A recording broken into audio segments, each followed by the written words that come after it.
Hello बच्चों, welcome back to पढ़ाई से लड़ाई। आज हम पढ़ने वाले हैं class 10th chemical reaction and equation का पार्ट 2। लास्ट पार्ट के अंदर हमने what is chemical reaction, its definition and most important experiment burning of a magnesium ribbon किया था। आज के इस चैप्टर के अंदर हम introduction to chemical equations, writing of a chemical equation and balancing of chemical equation करने वाले हैं। Balancing of a chemical equation इस वीडियो का सबसे इम्पोर्टेंट टॉपिक होने वाला है, तो उसे आप ज़रा ध्यान से समझिएगा। So let's begin our video. सबसे पहले हम ये जानते हैं कि केमिकल रिएक्शंस होती क्या है, केमिकल इक्वेशंस होती क्या है। देखिए, हम इंसान हैं और हम चाहते हैं कि हमारी लाइफ आसान से आसान बने। हमारी जो भी इन्वेंशंस होती हैं वो हमारी लाइफ को ही ईजी बनाने के लिए की जाती हैं। तो केमिकल इक्वेशंस पे उसी तरह वही चीज़ है जो हमारी लाइफ को आसान बनाती है। इमेजिन कीजिए कि जो आपने एक्सपेरिमेंट किया burning of a magnesium ribbon, आप उसे किसी को समझा रहे हैं, तो आप क्या बोलेंगे कि when we burn magnesium in presence of oxygen we get magnesium oxide as a product. तो ये काफ़ी लंबी स्टेटमेंट होगी। अगर आपको इसका यूज़ बार बार करना होगा तो आप बहुत ज़्यादा इरिटेट हो जाओगे।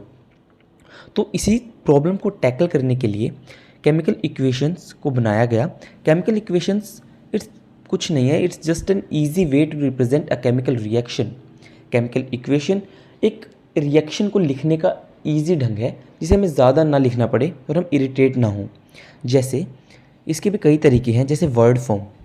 अब मैंने बोला कि when we burn magnesium in the presence of oxygen, तो मैं इसे सिंपली लिख सकता हूँ मैग्नीशियम की पूरी स्पेलिंग के साथ, मैग्नीशियम प्लस ऑक्सीजन। ये एरो है, एरो के जो लेफ्ट साइड वाला पार्ट होता है उसे हम बोलते हैं रिएक्टेंट्स। रिएक्टेंट्स मतलब जो रिएक्ट करें, रिएक्टेंट्स जो रिएक्ट करते हैं। और जो एरो के राइट हैंड साइड वाला पार्ट है उसे हम बोलते हैं प्रोडक्ट, मतलब जो रिएक्टेंट हुए वो रिएक्ट करते हैं और जो प्रोडक्ट हुआ वो बनता है। ये काफ़ी सिंपल टर्मिनोलॉजी है, तो इसमें कुछ ऐसी रॉकेट साइंस नहीं है। एरो के लेफ्ट हैंड साइड वाला पार्ट रिएक्टेंट और राइट हैंड साइड वाला पार्ट प्रोडक्ट। अब वर्ड फॉर्म के अंदर हम हर चीज़ को पूरी वर्ड लिखते हैं। जैसे मैग्नीशियम की हमने पूरी स्पेलिंग लिखी MAGNESIUM, ऑक्सीजन को हमने पूरा लिखा, तो उसे बोलते हैं हम वर्ड फॉर्म। अब लेकिन अगर हम इसे भी बार बार लिखेंगे तो हम इससे भी इरिटेट हो जाते हैं, हमारा नेचर ही ऐसा है। तो हमने एक इससे भी ज़्यादा शॉर्टर फॉर्म बनाई है और वो है formula form. Now word form is this, जिसमें हम पूरी स्पेलिंग लिख रहे हैं। अब जैसे आपका एक निकनेम होता है, आपका एक रियल नेम अलग है जो आपका स्कूल और डॉक्यूमेंट्स में चलता है, और आपका होता है एक निकनेम जो आपके दोस्त या और आपके घर वाले आपको जिससे बुलाते हैं। तो वर्ड और फॉर्मूला फॉर्म भी कुछ इसी तरह की चीज़ है। मैग्नीशियम को हम Mg डिनोट करते हैं, ऑक्सीजन को हम O2 से डिनोट करते हैं अगर वो गैस की फॉर्म में है तो। ऑक्सीजन एज एन एलिमेंट को हम O से डिनोट करते हैं, और oxygen in form of gas उसे हम O2 से डिनोट करते हैं। और मैग्नीशियम ऑक्साइड तो वो MgO बन जाता है। नाउ अब ये डिनोट होते कैसे हैं, मतलब मैग्नीशियम को मैंने Mg बोला, इसका मतलब क्या तरीका क्या है।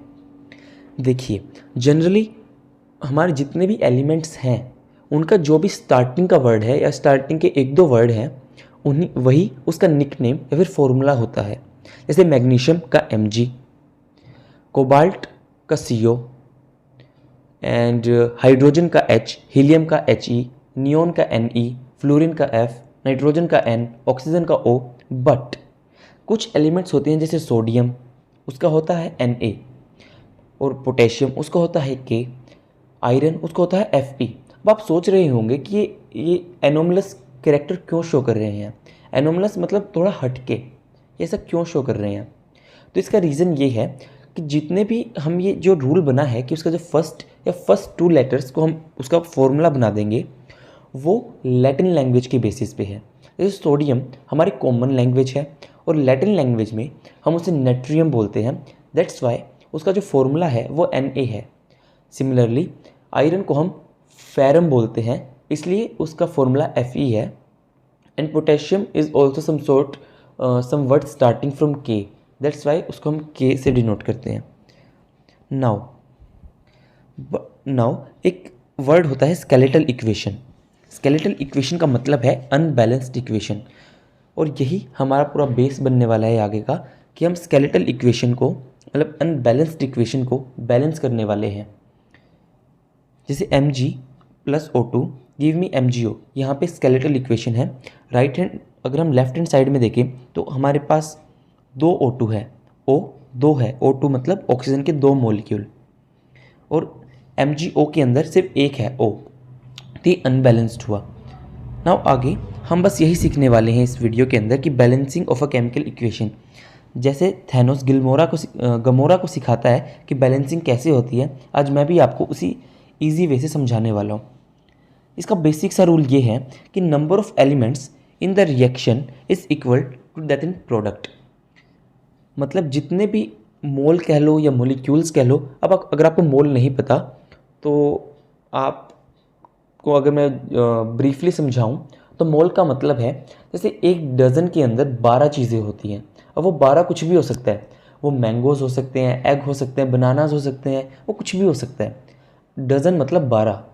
वैसे ही जो एक मोल है उसका मतलब है 6.022 इंटू 10⁻23 चीज़ें। अब वो कुछ भी हो सकता है। अगर मैं बोल दूँ 1 मोल मैंगोज़, इसका मतलब 6.022 इंटू 10⁻23 मैंगोज़ की मैं बात कर रहा हूँ। लेकिन ये नंबर इतना बड़ा है कि हम इसे जनरल चीज़ों में यूज़ नहीं करते हैं, हम इसका यूज़ नंबर ऑफ़ एटम्स को डिनोट करने के लिए करते हैं। तो उसके आप मॉलिक्यूल के टर्म्स में समझ लीजिए या मोल की टर्म्स में, बात सेम है। देखिए मैं आपको साथ साथ में 9th क्लास का भी रिवाइज़ कराता जा रहा हूँ, क्योंकि ये आपको बहुत ज़्यादा एज देने वाले हैं क्लास में। ये आपको बहुत ज़्यादा कॉन्फिडेंस देंगे। आप जब टीचर मोल वर्ड यूज़ करेगा, जो टॉपर होते हैं ना उनको पहले पता होता है, तो उनके पास कॉन्फिडेंस होता है, वो समझ लेते हैं, इसलिए टीचर भी बार बार नहीं समझाता। लेकिन मैंने आपको अच्छे से समझाया तो इसको आपको बेनिफिट देगा। अब एक क्वेश्चन आता है कि बैलेंसिंग क्यों करते हैं, बैलेंसिंग हम करते क्यों हैं, और बैलेंसिंग का बेसिस क्या है, मतलब किस प्रिंसिपल के बेसिस पे हम बैलेंसिंग कर रहे हैं। तो बैलेंसिंग है कंजर्वेशन ऑफ मास के पे पूरा डिपेंड करता है, क्योंकि मास can neither be created nor be destroyed. ये होता है कंजर्वेशन ऑफ मास। तो जब मास को हम ना बना सकते हैं ना हम उसको मिटा सकते हैं, तो हाउ इन अ रिएक्शन अगर हम स्टार्टिंग में 2 मोल ले रहा हूँ और बाद में 1 मोल बन जाता है, जैसे इस रिएक्शन के अंदर है, स्टार्टिंग में O2 है और बाद में वो MgO सिंगल O बन गया, तो मतलब 2 मोल से 1 मॉलिक्यूल कैसे बन गया। इसका मतलब तो ये हुआ कि मास को हमने डिस्ट्रॉय कर दिया, लेकिन ये पॉसिबल ही नहीं है। दैट्स वाई हमें बैलेंसिंग की ज़रूरत होती है। नाउ इसके कुछ स्टेप्स होते हैं।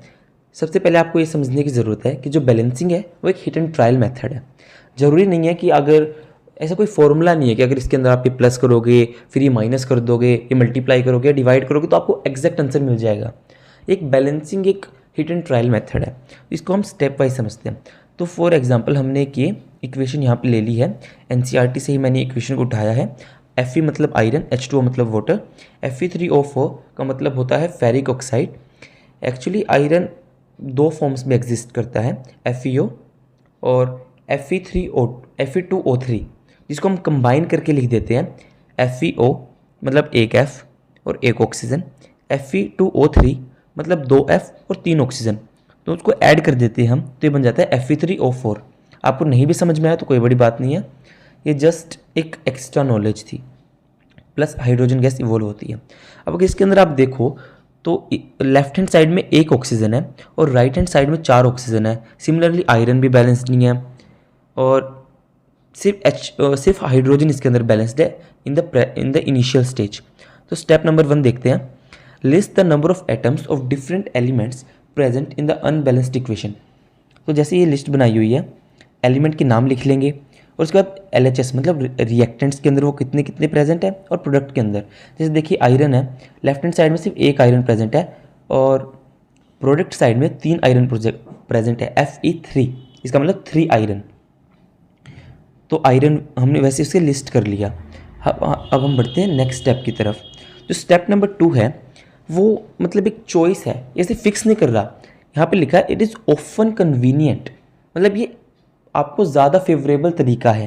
आप कोई और एलिमेंट भी चूज कर सकते हो। इसके अंदर है it is often convenient to start balancing with a compound that contains the maximum number of atoms O in this case. अब देखिए Fe3O4 के अंदर सबसे ज़्यादा एलिमेंट्स है, उसके अंदर 7 एलिमेंट है और उसमें भी ऑक्सीजन 4 है। तो इसमें फेवरेबल है कि जो एलिमेंट सबसे ज़्यादा है हम उसको पहले बैलेंस कर देते हैं ताकि बाकी इक्वेशन सॉल्व करने में थोड़ी आसानी रहे। ये कन्वीनियंट, ये तरीका कन्वीनियंट है। ओके, तो यहाँ पे हम लिखते हैं एटम ऑफ ऑक्सीजन। यहाँ पे रिएक्टेंट इनिशियली थे एक, H2O के अंदर सिर्फ एक ऑक्सीजन थी और प्रोडक्ट के अंदर Fe3O4 के अंदर O4, तो मतलब 4 ऑक्सीजन थी। अब टू बैलेंस करने के लिए हम क्या कर सकते हैं, हम मल्टीप्लाई कर सकते हैं। ये बेसिक रूल है कि हम मल्टीप्लाई कर सकते हैं सिर्फ। ओके, तो टू बैलेंस करने के लिए अगर मैं H2O के अंदर 4 मल्टीप्लाई कर दूंगा, ये बेसिक मैथमेटिक्स है। O एक था H2O के अंदर, तो अगर मैं उसे 4 से मल्टीप्लाई करता हूँ तो 4 बन जाएंगे, तो वो 4 हो गए हैं और प्रोडक्ट साइड में 4 थे। तो अब मैं पार्शियल बैलेंस्ड इक्वेशन लिख सकता हूँ कि Fe प्लस 4H2O, मैंने H2O को 4 से मल्टीप्लाई कर दिया ताकि ऑक्सीजन उसके अंदर 4 हो जाए। हमें इससे कोई मतलब नहीं है कि हाइड्रोजन पहले बैलेंस था अब नहीं रहा, मुझे एक बार ऑक्सीजन को बैलेंस्ड करना है और वो हो चुका है। अब जो थर्ड स्टेप है Fe and H atoms are still not balanced, pick any of this elements to proceed further. तो मैं इसमें से कोई भी एलिमेंट को चूज कर सकता हूँ। तो जो हमें पार्शियल बैलेंस्ड इक्वेशन थी, मतलब जो हमारी यहाँ पे इक्वेशन बन गई थी, अब मैं इसको इनिशियली मान के करूँगा। जैसे अब इसके अंदर अगर मैं लिखूँ H, मतलब हाइड्रोजन इनिशियली कितना है, तो H2O इंटू 4, तो H2 था इंटू 4 हो गया, तो मतलब 8 हाइड्रोजन है। ये सिर्फ बेसिक मैथमेटिक्स है। तो मैं पहले H को बैलेंस कर लेता हूँ, तो इनिशियली मेरे पास 8 H हो गए, 4 इंटू H2 तो 8, और प्रोडक्ट साइड में था सिर्फ H2, तो मतलब 2। तो मैं प्रोडक्ट में 4 को मल्टीप्लाई कर देता हूँ H2 को, तो मेरे पास ये इक्वेशन बन जाएगी। ये भी पार्शियल बैलेंस्ड है, फुल्ली बैलेंस्ड नहीं है। Fe plus 4H2O give Fe3O4 plus 4H2, ये हमारी होगी पार्शियल बैलेंस्ड इक्वेशन। अब हमें सिर्फ Fe को बैलेंस करना है, तो इनिशियली उसके अंदर देखें तो Fe इनिशियली रिएक्टेंट पे 1 था और प्रोडक्ट में Fe3O4 3 था। तो बैलेंस करने के लिए हमें साफ साफ दिखाई दे रहा है कि रिएक्टेंट के अंदर अगर मैं उसको 3 से मल्टीप्लाई कर दूंगा तो वो बैलेंस हो जाएगी। तो ये हो गया हमारा इक्वेशन बैलेंस्ड। लेकिन इक्वेशन को हम इतना ही नहीं रखते हैं, एक प्रॉपर बैलेंस्ड इक्वेशन के अंदर हम बहुत सारी चीज़ें डिस्क्राइब करते हैं। एक जो बैलेंस्ड इक्वेशन है ना, वो आपको बहुत सारी चीज़ें स्टडी करने में हेल्प करती है। अब आगे हम लिखते हैं स्टेप 5 के अंदर हमने जस्ट उसी करेक्टनेस को एक बार चेक कर लिया कि 3F इस साइड है, 3F उस साइड है, मतलब हमने जस्ट चेक कर लिया कि इतने ऑक्सीजन सब कुछ बैलेंस है नहीं है, तो इसको हम बैलेंस्ड इक्वेशन कंसीडर कर लेते हैं। लेकिन अगर मैं एक प्रॉपर बैलेंस्ड इक्वेशन को देखूं तो होता है राइटिंग, वो होता है उसके सिंबल्स और उसकी कंडीशंस को लिखने के बाद।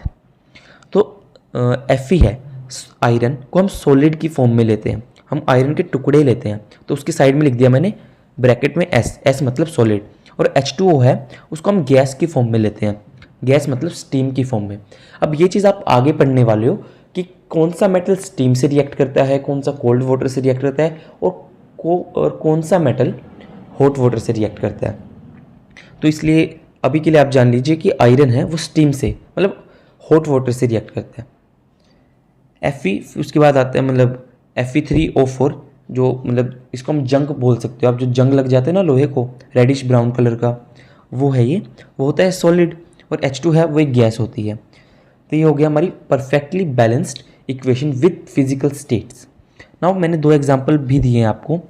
CO का मतलब होता है कार्बन मोनोऑक्साइड, ये बहुत ज़्यादा पॉइजनस गैस होती है, और आपकी इन्फॉर्मेशन के लिए अगर मैं आपको बताऊं तो ये लैक ऑफ ऑक्सीजन में जब हम कोयले को जलाते हैं, कार्बन को जलाते हैं, कार्बन मतलब कोयला, मतलब उसको मैं रिलेट कर सकता हूँ क्योंकि कोयला पूरा कार्बन ही है। जैसे हम बोलते हैं ना कि हमें अंगीठी मतलब क्या जैसे हम लकड़ियों को जलाते हैं, कोयले को जलाते हैं, तो उसको भी कभी बंद कमरे में नहीं रखना चाहिए, क्योंकि बंद कमरे में अगर रखते हैं तो वो ऑक्सीजन की सप्लाई पूरी नहीं आती और वो कार्बन मोनोऑक्साइड बन जाता है, और कार्बन मोनोऑक्साइड बहुत ज़्यादा पॉइजनस होता है। तो आप अगर वहाँ पे सोते हो तो आपकी डेथ भी हो सकती है। देखिए मैं आपको ये बहुत सारे इन्फॉर्मेशन भी साथ साथ में बताया जा रहा हूँ, ये आपको बहुत ज़्यादा इम्पोर्टेंट है और आपको बहुत ज़्यादा हेल्प देगी। और ये 340 atm लिखा हुआ है, ये होता है प्रेशर। तो इतने प्रेशर पे रिएक्शन की गई है। और आज की हमारी लास्ट रिएक्शन है फोटोसिंथेसिस। मतलब जो लास्ट में लिखी हुई है 6CO2, जो कि एक्वस फॉर्म में है। एक्वस का मतलब क्या होता है? एक्वस का मतलब है अगर हम किसी भी चीज़ को पानी के अंदर डिज़ोल्व कर देते हैं तो उसे हम एक्वस बोलते हैं। जैसे नमक है वो सॉलिड है, वाटर है वो लिक्विड है। लेकिन जब हम नमक मतलब NaCl को हम नमक बोलते हैं, कॉमन सॉल्ट जो हम खाने में डालते हैं, तो जो हम NaCl को पानी में डाल देते हैं तो वो एक्वस सॉल्यूशन कहलाता है। एक्वस किसी भी चीज़ को पानी में डालना, सिंपल। उसके फोटोसिंथेसिस क्या, देखो रिएक्शन हम सबने पढ़ी है पहले भी। कार्बन डाइऑक्साइड और पानी, हम बोलते हैं कि हमें पता है यार पेड़ है ना, कार्बन डाइऑक्साइड और पानी से बनाते हैं अपना खाना। और उसकी जो एरो के ऊपर लिखा होता है ना, ऊपर या नीचे, वो होता है कि उसके लिए क्या क्या कंडीशंस चाहिए। अब देखो बिना सनलाइट के प्लांट्स अपना खाना नहीं बना सकते हैं, और हमें ये भी पता है विदाउट क्लोरोफिल भी ये पॉसिबल नहीं है। तो एक सनलाइट और क्लोरोफिल उसकी कंडीशंस हैं। एरो के ऊपर हम लिखते हैं कंडीशन, और बहुत बार आपको एक ट्रायंगल लिखा दिखेगा। तो जिसका ट्रायंगल का मतलब होता है कि हमें हीट देनी पड़ी है, इसका मतलब वो एक एंडोथर्मिक रिएक्शन है।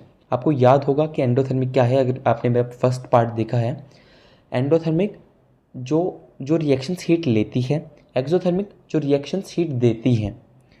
तो बस ये पूरी रिएक्शन है, इसके अंदर ग्लूकोज बनता है, ऑक्सीजन बनता है, और वापस वाटर रिलीज़ हो जाता है। तो आज के लिए बस इतना ही। आगे हम वीडियोस के अंदर हम पढ़ने वाले टाइप्स ऑफ रिएक्शंस, और आप मेरी इस सीरीज़ को फॉलो करते रहिए, आपको बहुत ज़्यादा बेनिफिट होने वाला है। Have a nice day.